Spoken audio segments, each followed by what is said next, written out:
پیارے دوستوں، منزلیں کتنی ہی اونچی کیوں نہ ہوں، راستے ہمیشہ پیروں کے نیچے ہوتے ہیں، جن میں تنہا چلنے کے حوصلے ہوتے ہیں۔ ایک دن انہی کے پیچھے قافلے ہوتے ہیں۔ کتے بھونکتے ہیں اپنے ہونے کا احساس دلانے کے لیے ہی۔ جنگل کا سناٹا شیر کی موجودگی بیان کرتا ہے۔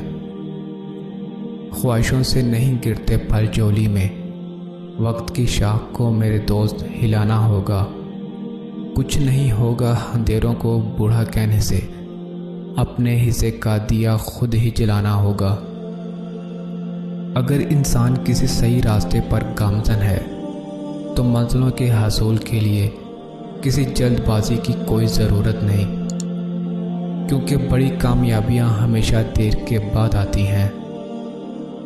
تنقید، فکر بازی اور تن سے حوصلہ نہ ہارو، شور کھلاری نہیں تماشائی کیا کرتے ہیں۔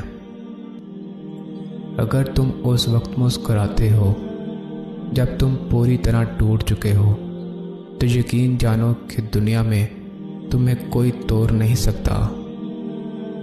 میں نے زندگی میں صرف ایک ہی بات سیکھی ہے کہ انسان کو کوئی چیز نہیں ہرا سکتی جب تک وہ خود نہ ہار مان لے۔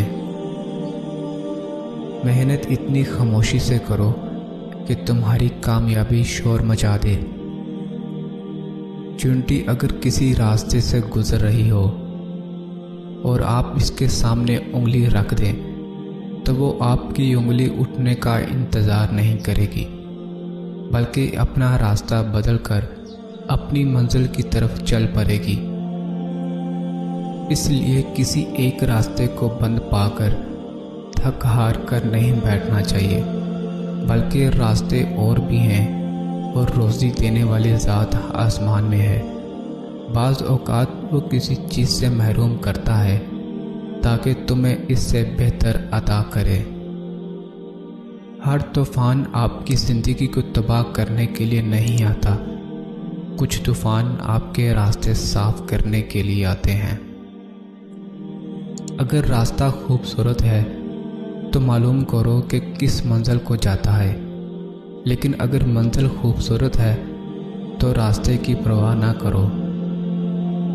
انسان امیدوں سے بندھا ایک ضدی پرندہ ہے، جو گاہل بھی امیدوں سے ہوتا ہے اور زندہ بھی امیدوں پر رہتا ہے۔ اگر آپ دنیا میں کامیاب ہونا چاہتے ہیں تو پہلے ناکامی کا استقبال کرنے کا حوصلہ پیدا کر لیں۔ آپ اڑ نہیں سکتے تو دوڑ لگائیے، دوڑ نہیں لگا سکتے تو تیز قدموں سے چلیں، اور قدم نہیں اٹھا سکتے تو گھسیٹتے چلے جائیں، مگر رکے نہیں، ٹھہرے نہیں، کیونکہ زندگی مسلسل تحریک کا نام ہے، جمود کا نہیں۔